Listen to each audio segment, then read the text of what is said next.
On continue avec votre chronique, Richard de 16. Encore vous. Je m'excuse, voilà, je présente mes Mais excuses non. les plus plates à l'ensemble des auditeurs de Radio Je suis sûre que Courtoisie, tout le monde est à la ravi. rédaction, à ma mère et à mes sponsors. Voilà. Et Emmanuel Macron, effectivement, va nous proposer un référendum, ou plutôt il a inventé, comme d'habitude, un truc un peu bizarre où il s'agissait de poser 22 questions en même temps pour faire en sorte qu'on ne puisse pas dire un non franc et massif à Emmanuel Macron. On va être obligé d'avoir des noms éparpillés avec en toute conscience, comme aurait dit Thomas More, on est obligé de dire oui à l'une et non à l'autre. Mais surtout, ce que va nous proposer Emmanuel Macron, c'est quelque chose qui n'a aucune valeur constitutionnelle, comme à peu près tout ce que propose Emmanuel Macron. C'est-à-dire que il ne sera pas du tout tenu, en fait, de respecter le résultat du référendum.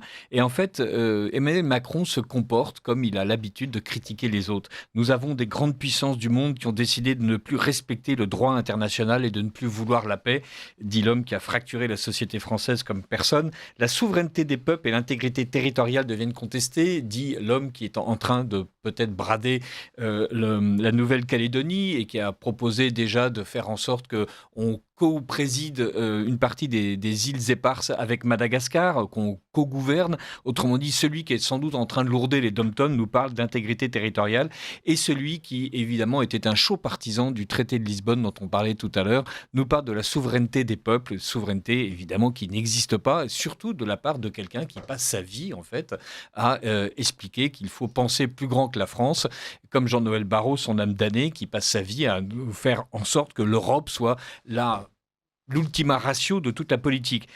La souveraineté des peuples et l'intégrité territoriale deviennent contestées, y compris par des grandes puissances membres permanents du Conseil de sécurité, comme la France, grâce au général de Gaulle. Mais le fait d'être membre permanent du Conseil de sécurité, c'est aussi une des choses que Emmanuel Macron a envie de brader en faisant en sorte de partager tout ça avec l'Union européenne et en tout cas avec l'Allemagne, ce couple franco-allemand que lui-même passe sa vie à vanter pour des résultats franchement médiocres.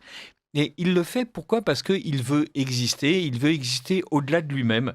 Lorsque quelqu'un nous dit que le macronisme trouvera une fin dans les mois qui viennent avec la fin du deuxième quinquennat du président Macron, c'est le porte-parole du gouvernement issu des Républicains, Sophie Primas, on en parlait l'autre jour, Elisabeth Borne était très très énervée parce que c'est pas bien.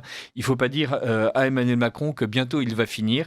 Eh bien, effectivement, il veut exister au-delà de lui-même. Et comment faire pour exister de lui-même ? Il faut pourrir la situation, il faut faire en sorte que tout devienne irréversible. Voilà, il faut constitutionnaliser l'avortement, il faut faire en sorte que la loi euthanasie soit votée. Il faut, une fois qu'elle est votée, expliquer qu'il faut respecter les sensibilités qu'on a piétinées pendant tout le processus. Et il faut surtout commencer à planter des petites graines comme quoi il serait peut-être capable de revenir en 2032, puisque, je cite le président Emmanuel Macron, et donc je vais être grossier, en 2023, lors d'une discussion avec les responsables des partis d'opposition, Emmanuel Macron avait qualifié de funeste connerie l'interdiction pour un président d'effectuer plus de 2 mandats consécutifs. Et voilà, donc Emmanuel Macron est piégé par cette funeste connerie qui consiste à ce que dans une démocratie, on évite qu'il y ait un dictateur au petit pied qui puisse prendre le pouvoir. Et ça l'énerve, mais à un point qu'on n'imagine pas. Et donc, il va essayer de faire en sorte de rester. En 2027, on sortira de 10 ans de macronisme. L'envie de changement et de rupture venant de la masse de l'électorat sera puissante. Est en train de théoriser un macronien. Je peux vous affirmer, monsieur, après avoir vraiment finement pesé la situation, que l'envie de changement et de rupture ne sera pas puissante. Elle est déjà vachement puissante, en fait, vu le nombre de Français qui ne supportent pas votre patron. En fait, on n'en peut plus. On n'en peut plus que, par exemple, Emmanuel Macron veuille reprendre la main sur la Nouvelle-Calédonie après avoir agité Manuel Valls comme un pantin pitoyable qui s'est ridiculisé une fois de plus. Il a décidé d'inviter à Paris les gens pour relancer un dialogue bloqué. C'est-à-dire, voilà, il aurait fini de faire le tour du monde, il a fini d'expliquer que le régalien et le présidentiel, ça consiste à s'occuper d'international. Donc, il va s'occuper de notre petit international à nous, les dom-toms, que Macron considère comme sans doute quelque chose d'extraordinaire et en tout cas d'extraterritorial et en tout cas de pas du tout français vu la manière dont il le traite. Et il va réunir les indépendantistes et les loyalistes à partir de la mi-juin, après l'échec des récentes négociations sur l'avenir institutionnel de l'archipel. Ce qui est fascinant, c'est que, en fait, les néo-calédoniens nous disent en permanence qu'ils veulent rester français. Ils le disent dans des formes juridiques légales, ils le disent dans des formes institutionnelles validées. ils disent en fait qu'ils veulent être français et le président français qui passe sa vie à nous saouler sur le fait que la souveraineté des peuples et l'intégrité territoriale sont contestées par des gens comme les États-Unis, lui ne veut absolument pas de cette souveraineté des Néo-Calédoniens dans la manière dont ils expriment leur vote souverain. Ils ne veulent pas du tout de l'intégrité territoriale de la France. Il veut faire en sorte que la Nouvelle-Calédonie ne soit plus française. Et donc le président de la République invitera avec le gouvernement les parties prenantes de la Nouvelle-Calédonie à venir travailler à Paris à partir de la mi-juin afin de clarifier les sujets économiques, politiques et institutionnels en vue de parvenir à un accord partagé sur l'avenir de l'archipel. Vous savez, c'est un peu comme le fait de vous faire revoter 22 fois tant qu'on ne vote pas bien.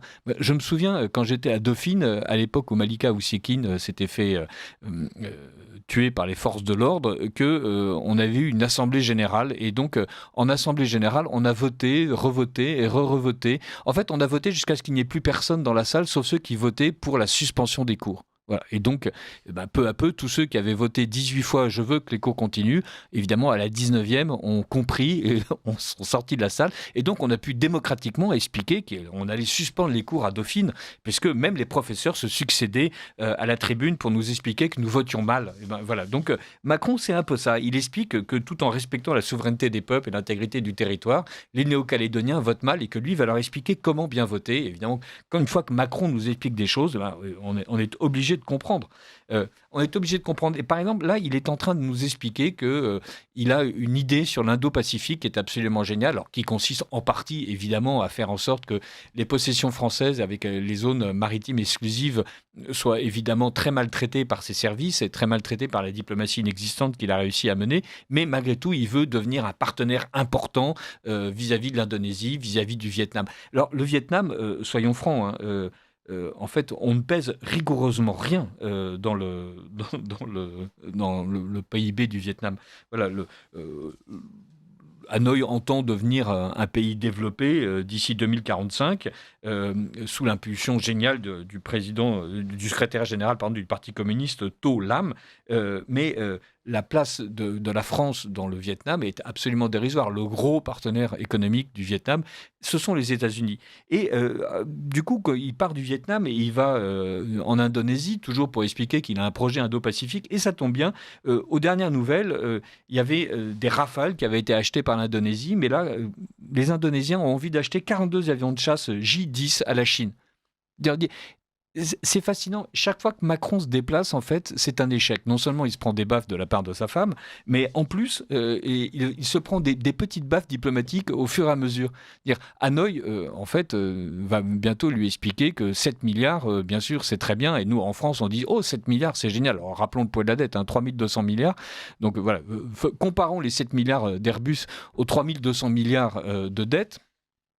Comparons aussi le fait d'avoir réussi à déplacer un aréopage complet juste pour signer un contrat de 7 milliards quand Trump, lui, en signe des contrats à la 150, 250 ou 600 milliards de dollars. Bon, ça fait un peu petit bras, mais c'est pas grave.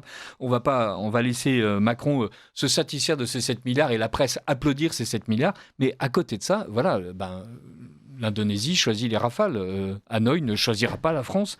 En fait, quand le chef de l'État nous parle des grands déséquilibres et du recours des discours de puissance ou d'intimidation, en fait, il plaide pour la propre intimidation qu'il fait subir aux Français.